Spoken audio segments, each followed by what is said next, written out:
Python ডিকশনারিটা আসলে অনেক অনেক বেশি ফিচার রিচ একটা জিনিস এবং আশা করি গত কয়েকটা পার্টের মাধ্যমে আপনারা বুঝতে পারছেন যে পাইথন ডিকশনারি দিয়ে আমরা কি কি জিনিসপাতি করতে পারি। আসলে ওই পর্যন্তই থাইমা থাকা যায় না। পাইথন ডিকশনারিকে আমরা পাইথনের অন্যান্য জিনিসপাতির সাথেও মার্জ করে ব্যবহার করতে পারি। ধরেন আপনাদেরকে বলা হইলো 3টা ডিকশনারি তৈরি করার জন্য।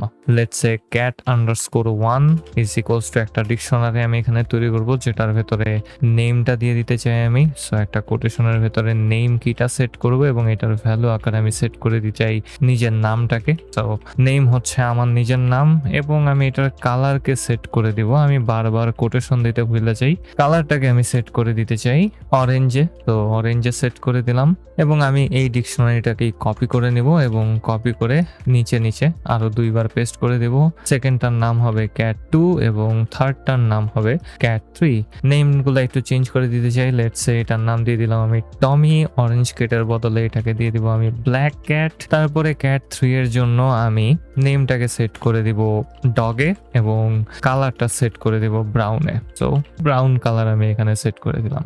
এন্ড এখন আপনাদেরকে বলা হলো যে এই 3টা ডিকশনারির নেম কিটা এবং কালার কিটাকে খুব সুন্দরভাবে প্রিন্ট করার জন্য। তো এটা করার জন্য আপনাকে এই 3টা ডিকশনারির জন্য 3টা প্রিন্ট ফাংশনকে লিখতে হবে। ওই প্রিন্ট ফাংশনের ভেতরে cat1, cat2, cat3 থেকে নেম কি এর ভ্যালুটাকে দেখাইতে হবে এবং কালার কি এর ভ্যালুটাকে দেখাইতে হবে। এটা একটা হ্যাসেলের মতো হইতে পারে এবং অনেক সময় আপনি একই সাথে অনেকগুলা ডিকশনারি নিয়েই কাজ করতে পারেন। সো বেস্ট অ্যাপ্রোচ হচ্ছে একটা লিস্ট অফ ডিকশনারিকে তৈরি করে নেওয়া। এবং হ্যাঁ, আপনারা একটা লিস্টের ভেতরে অনেকগুলা ডিকশনারিকেও ঢুকাই দিতে পারেন, কোনো সমস্যা নাই ভাই। সো আমি এখানে একটা নতুন ভ্যারিয়েবলকে তৈরি করব, যেটার নাম দিব আমি ক্যাটস এবং আমি একটা এমটি লিস্টকে নিয়ে নিলাম এবং এটার ভেতরে আমি ডাইরেক্টলি লিখে দিতে পারি cat1, cat2 এবং cat3।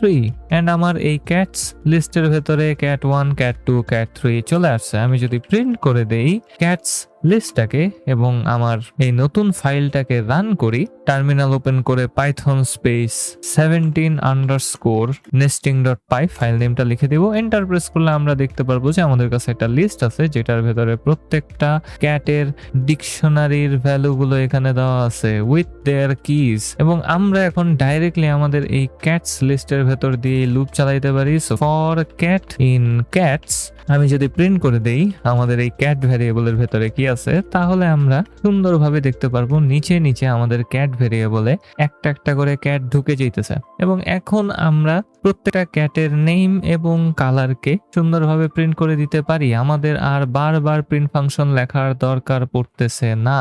তো এই ক্ষেত্রে আমি আবারও একটা এফ স্ট্রিং কে নিয়ে নিব এবং এফ স্ট্রিং এর ভেতরে আমি লিখতে পারি the cat's name is second bracket দিয়ে আমি আমার ক্যাট ডিকশনারি থেকে নেম কিটাকে এখানে সেট করে দিব এন্ড তারপরে কমা দিয়ে আমি লিখে দিতে পারি and its colour is same to same cat dictionary থেকে এখন কালার কিটাকে এখানে সেট করে দিব।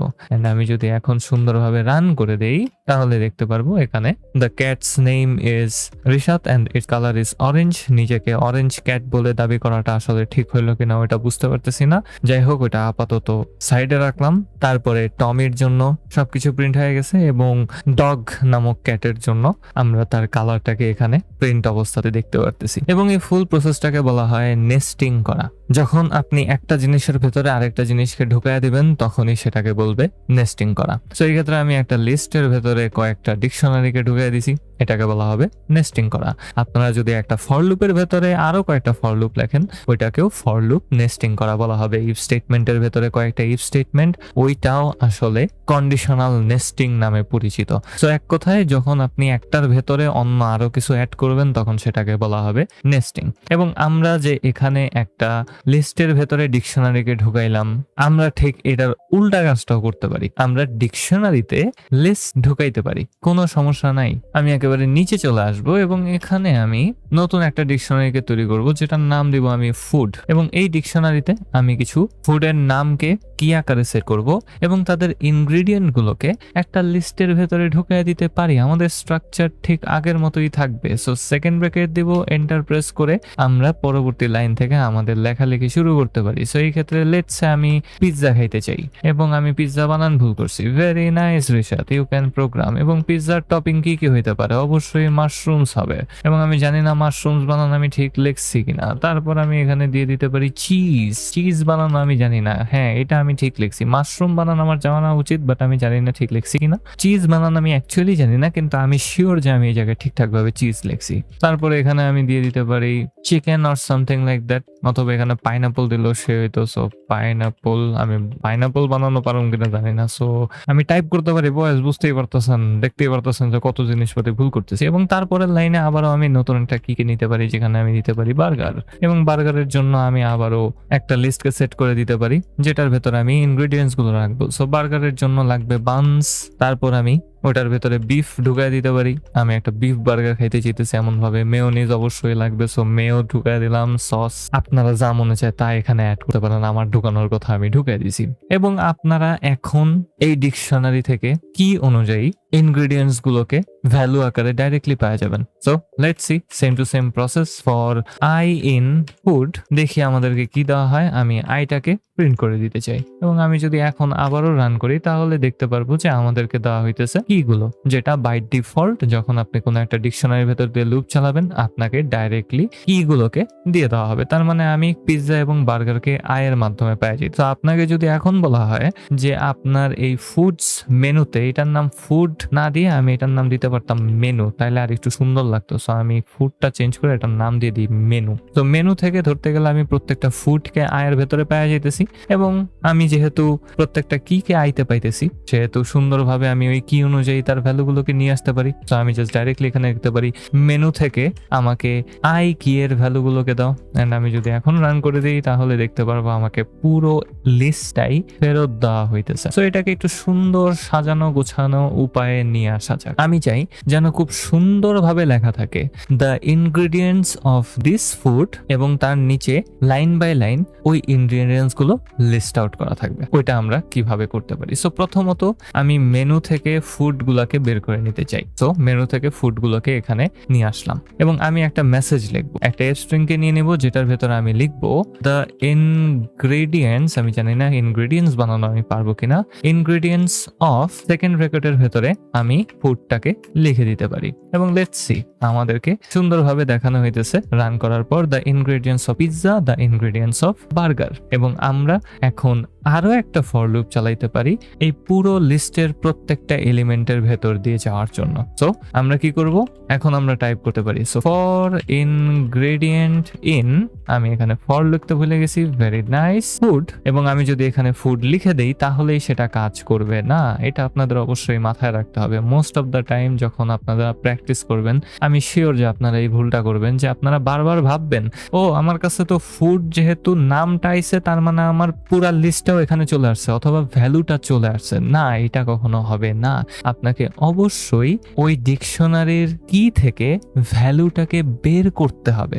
আপনি যদি জাস্ট ওই ডিকশনারির কি যেটা ফর লুপে ভ্যারিয়েবলে পাইতেছেন সেটা লিখে দেন তাহলে আপনি জাস্ট নামটাকেই পাবেন, কি নেমটাকে, আপনি কখনো ভ্যালুটাকে পাবেন না। সো ভ্যালু বের করার জন্য আমরা কি করব, আমরা খুব সুন্দরভাবে আমাদের মেনু থেকে ইন্ডেক্সিং করার মতো ফুডটাকে এখানে লিখে দিব। এন্ড এখন আমরা জাস্ট প্রিন্ট করে দিতে পারি ইনগ্রেডিয়েন্টস গুলাকে। লেটস সি ইনগ্রেডিয়েন্টস গুলা প্রিন্ট হয় কিনা ঠিকঠাক মতো। এবং রান করে দেওয়ার পর দেখতে পারতেছি যে হ্যাঁ ইনগ্রেডিয়েন্টস গুলো এখানে প্রিন্ট হইতেছে। The ingredients of pizza say mushroom, cheese, pineapple এবং the ingredients of burger say buns, beef এবং মেয়ো। এবং আমি এখানে আরেকটু স্টাইলিং করতে চাই, ইনগ্রেডিয়েন্টস গুলাকে একটা ট্যাব স্পেস দিয়ে দিলে ভালো হবে আমার মনে হয়। সো আমি এখানে ব্যাকস্ল্যাশ টি কে ব্যবহার করব যেন এটা একটা ট্যাব পরিমাণ জায়গা এখানে দিয়ে দেয়। আমি অ্যাকচুয়ালি ভুলে গেছি আমি আপনাদেরকে ব্রেকার স্টেটমেন্টস দেখাইছিলাম কিনা। দিন দিন বয়স হওয়ার কারণে মেমোরি খুব কইমা যাইতেছে ভাই। সো তারপরেও আবারও একটু এক্সপ্লেন করে দিই। আপনারা যে কোনো স্ট্রিং এর ভেতরে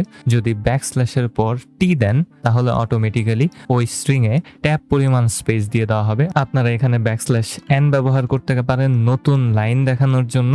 এছাড়াও আরো কিছু ব্রেকার স্টেটমেন্টস আছে, আপনাদের জন্য হোমওয়ার্ক দিয়ে দিলাম, গুগলে সার্চ করে দেখালন পাইথন ব্রেকার স্টেটমেন্টস, অথবা বলে দিন ব্যাকস্ল্যাশ কমান্ডস পাইথনে কি কি আছে, একেবারে ফুল লিস্ট দেখা দিব, কোনো সমস্যা নেই। এন্ড আমি যদি এখন রান করি তাহলে দেখতে পারবো যে ট্যাব পরিমাণ স্পেসের জায়গাতে এত ট্যাব পরিমাণ জায়গা চলে আসলো কে লেগে, 8 স্পেস কে লেগে দিয়ে দিল ভাই, কেমন জানি দেখা যাইতেছে। জাগা সুন্দর স্টাইলিং করতে পারে, বুঝাই হইতেছেন ভাই আমি প্রোগ্রামার। এবং এই জিনিসটাকে আমি আর একটু কমপ্লিকেটেড করব, একটা চেকিং প্রসেস রাখতে পারি যে আমার ফেভারিট ফুডটার ইনগ্রেডিয়েন্টস যেনই শুধুমাত্র প্রিন্ট হয়, বাকি জিনিসগুলো জানি ক্ষুধা কারণে প্রিন্ট না হয়। সো ওইটার জন্য আমি এখানে নতুন একটা ভ্যারিয়েবলকে নিয়ে নেব, যেটার নাম দিব আমি ফেভ, এবং ওইটার ভেতরে আমি ঢুকে দিতে পারি পিৎজা।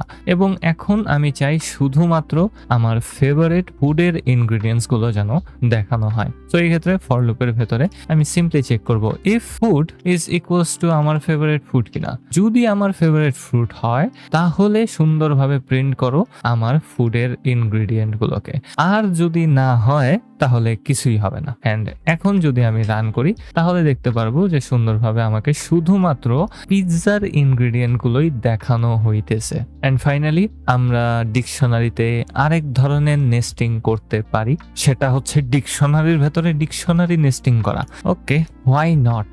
লেটস সে আমি এখানে একটা ইউজার্স ডিকশনারিকে তৈরি করব, যেখানে প্রত্যেকটা ইউজারের নাম হবে মেইন কি। তো আমার নাম হচ্ছে রিশাদ, এবং আমার নামের অনেকগুলা পার্ট থাকতে পারে এবং আমার নামের সাথে অনেকগুলা ইনফরমেশন থাকতে পারে। ইমাজিন করেন যে আপনি কোনো একটা ওয়েবসাইটে আছেন এবং আপনার ডাটাগুলোকে কিভাবে স্টোর করা হবে। আপনার ডাটাগুলো কি জাস্ট ডাইরেক্টলি ইউজারের সাথে লাগায় দেওয়া যাবে?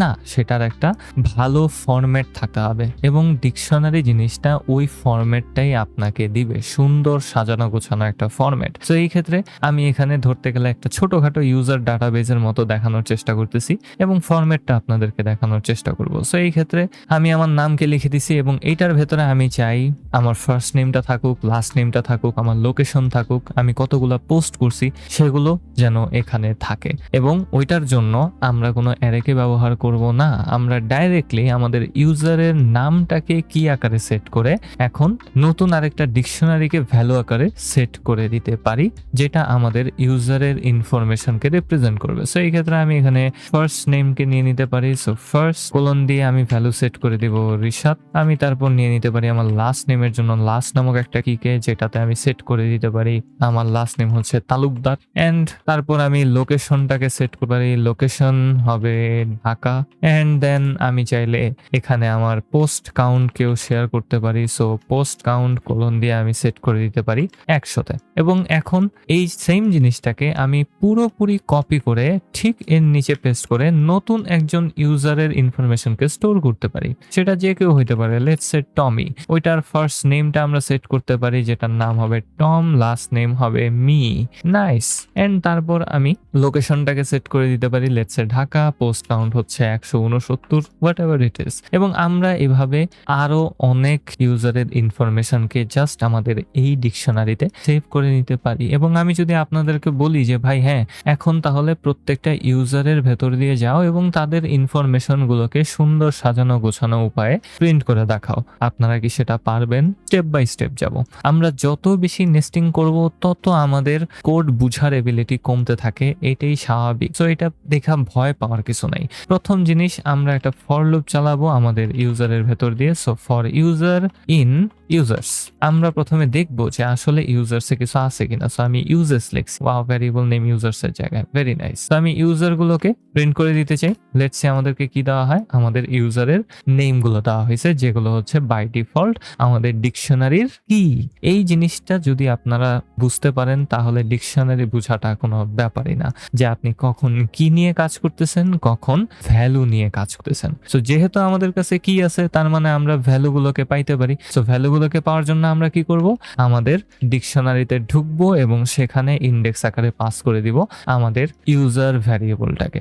এতে করে কি হবে, প্রত্যেকটা ইউজার একে একে আমাদের ইউজার্স ডিকশনারিতে ঢুকবে এবং পাইথন ওই কি এর ভ্যালুটাকে ফেরত দিয়ে দেবে। সো আমরা যদি এখন রান করি তাহলে দেখতে পারবো আমাদেরকে পুরো ডিকশনারিটাই দিয়ে দেওয়া হয়েছে প্রত্যেকটা ইউজারের জন্য।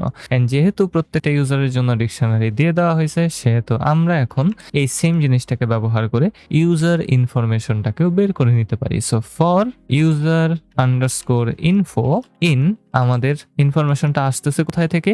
ইউজার্স থার্ড ব্র্যাকেট ইউজার থেকে। So users third bracket user থেকে আমরা ইনফরমেশন পাবো, আমরা প্রিন্ট করে দিব ইউজার ইনফোকে। লেটস সি আমরা কি পাই। আমরা সুন্দরভাবে দেখতে পারবো যে আমাদেরকে প্রত্যেকটা ইউজারের ডিকশনারির কিগুলোকে ফেরত দেওয়া হয়েছে এবং এখন আমরা চাইলে এই কিগুলোকে ব্যবহার করে প্রত্যেকটা ইউজারের ইনফরমেশনকে গুছায়া প্রিন্ট করতে পারি এবং এটা আমি আপনাদের জন্য একটা হোমওয়ার্ক আকারে দিয়ে দিতে চাই। খুব সুন্দরভাবে যেন প্রত্যেকটা ইউজারের ইনফরমেশন প্রিন্ট করা থাকে, like first name is, last name is, he lives in, he has এত পোস্টস, এটা যেন সুন্দরভাবে সাজানো গোছানো উপায় লেখা থাকে। এটাই হচ্ছে আপনাদের জন্য একটা হোমওয়ার্কের মতো দিয়ে দিলাম।